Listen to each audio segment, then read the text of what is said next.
തലപ്പാവോ കുപ്പായത്തിന്റെയോ കന്തൂറിന്റെ ഇതൊന്നല്ല വിഷയം. ജീവിതത്തിൽ വിശുദ്ധിയില്ലാതെ കുറെ കോലങ്ങളായി നടന്നിട്ട് എന്ത് കാര്യം? ഞാനിതൊരു ആത്മവിമർശനമായിട്ട് പറയാം. നിങ്ങൾ ആരും ഞാൻ എന്നെ ഉദ്ദേശിച്ച് പറയാന്ന് വിചാരിച്ചോളൂ. വിജ്ഞാനം കൊണ്ട് കിട്ടേണ്ടത് അതല്ലേ? അത് കിട്ടാണ്ട്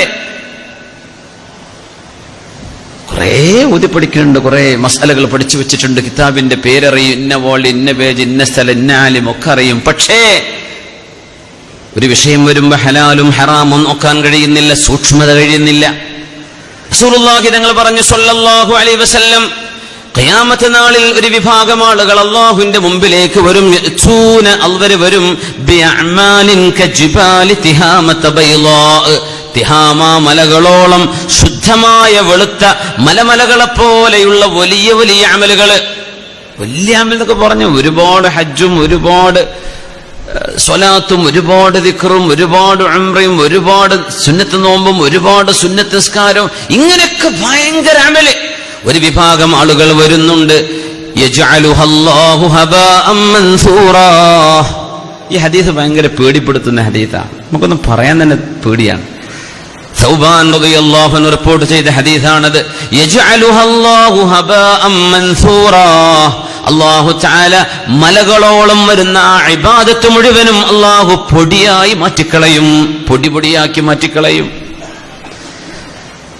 റസൂലുള്ളാഹി തങ്ങൾ ചോദിച്ചു, തങ്ങളോട് സൗബാൻ തങ്ങൾ ചോദിച്ചു, യാ റസൂലല്ലാഹ്, അല്ലാഹുവിന്റെ റസൂലേ, സിഫുഹും ലനാ വജല്ലിഹിം ലനാ ലിഅല്ലാ നകൂന മിൻഹും വനഹ്നു ലാ നഅലം.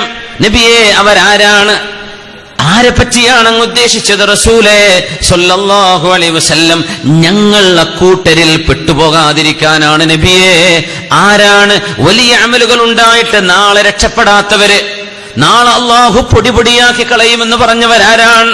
തങ്ങൾ പറഞ്ഞു സ്വല്ലല്ലാഹു അലൈഹി വസല്ലം, അവര് മറ്റാരുമല്ല, നിങ്ങളെപ്പോലെയുള്ള മുസ്ലിമീങ്ങൾ തന്നെയാണ്.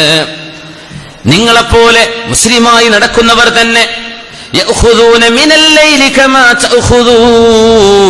രാത്രി നിങ്ങൾ നിസ്കരിക്കുന്ന പോലെ അവർക്ക് നിസ്കാരമുണ്ട്, നിങ്ങൾ ഓതുന്നതിലേറെ ഖുർആൻ അവർ ഓതുന്നുണ്ട്. വലാകിന്നഹും ഖൗമുൻ ഇദാ ഖലൗ ബിമഹാരിമില്ലാഹി ഇൻതഹഖൂഹാ.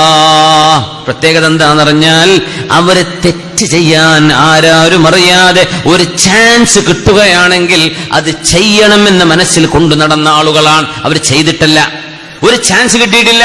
വ്യഭിചരിക്കണം ആഗ്രഹം ഉണ്ടായിരുന്നു, നടന്നിട്ടില്ല. അത്ര വരെ വിഷയം. ഹറാമിന്റെ പൈസ കിട്ടിയാൽ അത് ഹലാലാക്കാൻ വകുപ്പുണ്ടായിരുന്നു, പക്ഷെ കിട്ടിയിട്ടില്ല, ലോട്ടറി അടിച്ചിട്ടില്ല, അല്ലെങ്കിൽ ഒരു ലോട്ടറി ഹലാലാക്കി മാറ്റും.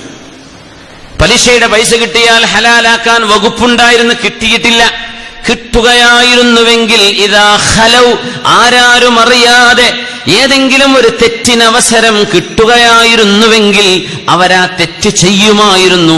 അങ്ങനത്തെ മനസ്സുമായി നടന്ന ആളുകൾ എത്ര വലിയ അമലുമായി വന്നാലും അല്ലാഹു നാളെ സ്വീകരിക്കുകയില്ലെന്ന് പരിശുദ്ധ റസൂലുള്ളാഹ് സ്വല്ലല്ലാഹു അലൈഹി വസല്ലം. നമ്മളൊക്കെ പേടിക്കേണ്ട ഒരു ഹദീസാണത്. ഉണ്ടാവില്ലേ അങ്ങനെ ഒരു മനസ്സിൽ തിന്മയുടെ ഒരു ലാഞ്ചന വന്നു പോകാൻ? അല്ലാഹു കാത്തുരക്ഷിക്കട്ടെ. തെറ്റുകൾ സംഭവിക്കൂല എന്നല്ല പറഞ്ഞത്, തെറ്റുകൾ സംഭവിച്ചതിന് പെട്ടെന്ന് അല്ലാഹുവിലേക്ക് തൗബ ചെയ്യുക. ഇന്നല്ലദീന തഖൗ ഇദാ മസ്സഹും ത്വായിഫും മിനശ് ശൈത്വാനി തദക്കറൂ ഫഇദാ ഹും മുബ്സിറൂൻ. മുഅ്മിനീങ്ങളായ ആളുകളെ തെറ്റിലേക്കുള്ള ലാഞ്ചന വന്നു പോകുമ്പോൾ മനസ്സിനെ അതിൽ നിന്ന് തിരിച്ചു കൊണ്ടുവരുന്നവരാണ്. മനസ്സിനെ അതിൽ നിന്ന് തിന്മയിൽ നിന്ന് പിടിച്ചു കൊണ്ടുവരുന്നവരാണ്. മസലുൽ